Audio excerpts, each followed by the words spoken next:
So the showdown is on. The anti-government coalition that was in the making ever since the 2018 general elections has finally taken a definite shape.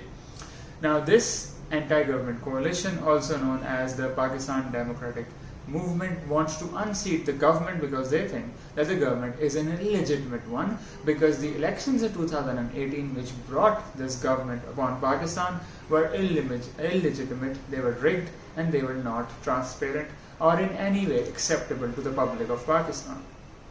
Now this coalition is really, it's a marriage of convenience, to be very honest with you, because all of these political parties that have formed into this coalition have very different ideological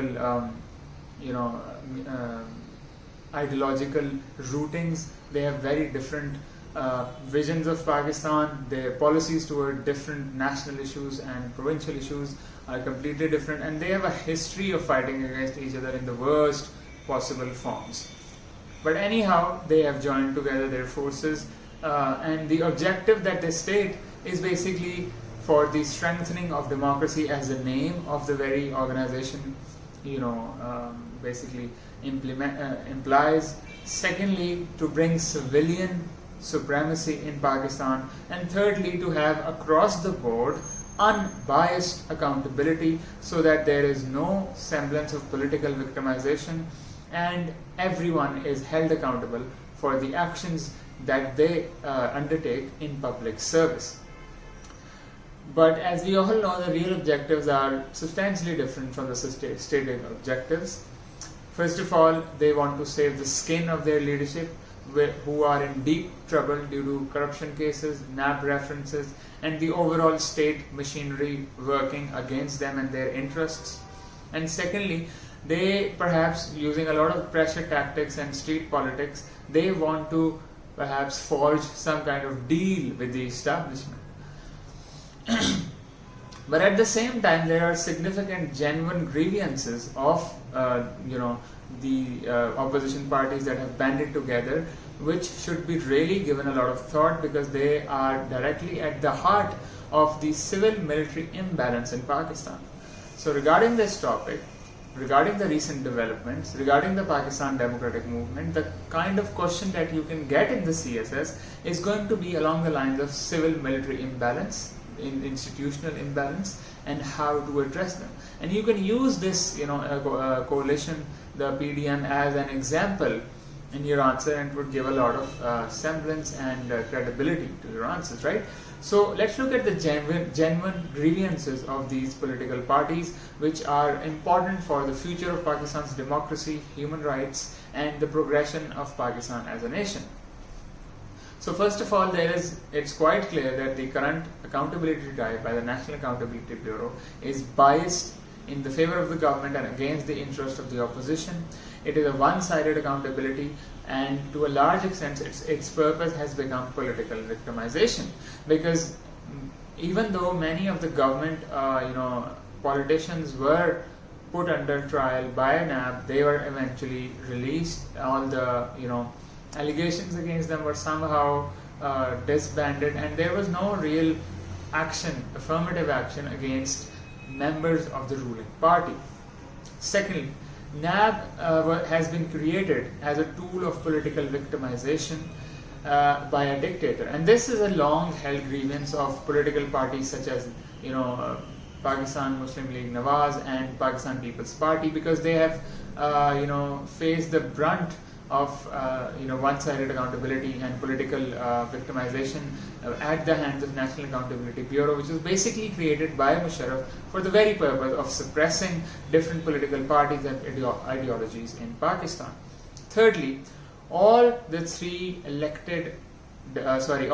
dictators of Pakistan in history have demonized the political class to legitimize their own dictatorial regimes. And this is something that most authors of Pakistan history agree, that this is one of the main reasons why the political dynasties and political parties of Pakistan have never really evolved beyond dynastic politics, because there has always been too much pressure from the establishment, from the militablishment to be precise.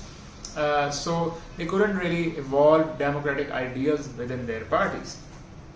Fourthly, the military establishment's role in political engineering in Pakistan throughout all the civilian administrations that we have seen is quite apparent. And that was true especially during the 90s and perhaps in the 2010s as well. Because the military establishment is deeply engaged in engineering elections, engineering governments, engineering legislations now, and its influence is constantly increasing and its footprint is increasing. Now, despite all of these general grievances, which I think are very legitimate and genuine and should be addressed in a systematic institutional reform process, all of these political parties that have banded together under the banner of these ideas have a long history of signing deals with the establishment in the first place to dislodge their opponents from power. This is quite an established part of Pakistan's history, which is really ironic because these parties are now fighting for the very ideals that they in the first place undermined substantially when they wanted to grab power. At the same time, the PTI government is not also scot-free.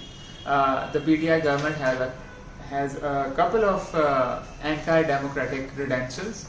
So let's look over them one by one. First of all, and this is the most important thing, the Pakistan Tehreek-e-Insaf government and especially its leader and Prime Minister Imran Khan has showed a complete unwillingness and inability to constructively engage with the opposition and present a unilateral mindset of running the country without any help or input or any kind of collaboration from the opposition. Now this is a kind of a fascist sort of thought process and political ideology which must at all cost be avoided and fought against, because if it manifests itself, then the most important credential of Pakistan's democracy, which is a multi-party democracy, will continue to erode and Pakistan will become a one-party fascist state. Secondly, the PTI government has been relying upon the military establishment to garner all the parliamentary votes that they need from the opposition benches for essential pieces of legislation such as the Financial Action Task Force bills. And this really puts a bad name on the PTI government because it clearly indicates its inability to compromise, to play the give and take game of parliamentary politics, to compromise at some places, to seek some advantages some places, and basically evolve a bustling and very active democratic polity. They are working exactly against that by inviting non-democratic, non-parliamentary forces into the legislative process. It's very undemocratic on part of PTI and dangerous for the future of Pakistan's democracy. And thirdly, they have been sponsoring media trials and influencing National Accountability Bureau decision making and all of their processes to promote an accountability drive that is directly and clearly, to a large extent, constituted of political victimization. This practice is very bad for Pakistan's democracy because it stems out all opposition. And remember, in an active and in a bustling democracy, in a functional democracy, the role of opposition is extremely important. Fourthly, the PTI government has massively put curbs on freedom of media, freedom of speech. There have been censorships on a lot of important topics of national interest, and the PTI government is continuously trying to increase the stranglehold around media freedom and freedom of speech. And that is a really poor anti-democratic credential of the PTI government. And finally, they charge the opposition leadership of sedition and anti-state activities. That's just below the belt, and it really shows how desperate the Pakistan Tehreek-e-Insaf government and party is to basically discredit and dislodge the opposition parties from strengthening their position in the government. So what is the future of Pakistan Democratic Movement? Will it mean anything? Well, I don't think they will be able to achieve much anything substantial and concrete. So much to say about dismantling and overthrowing this government. But in the long run, I think it's an important political blowback against the constant and increasing military footprint in the exercise of state power, state responsibilities, the legislative process, and the democratic process in general.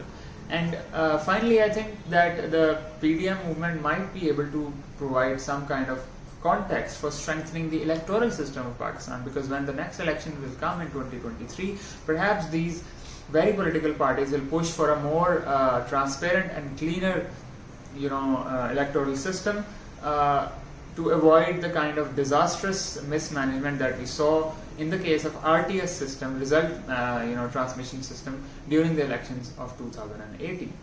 I hope that you understood this topic. You should read about its history. It's very important, also from the perspective of SA and Pakistan affairs. So I'll keep you posted for all upcoming developments. Thank you very much for your patience. Allah Hafiz.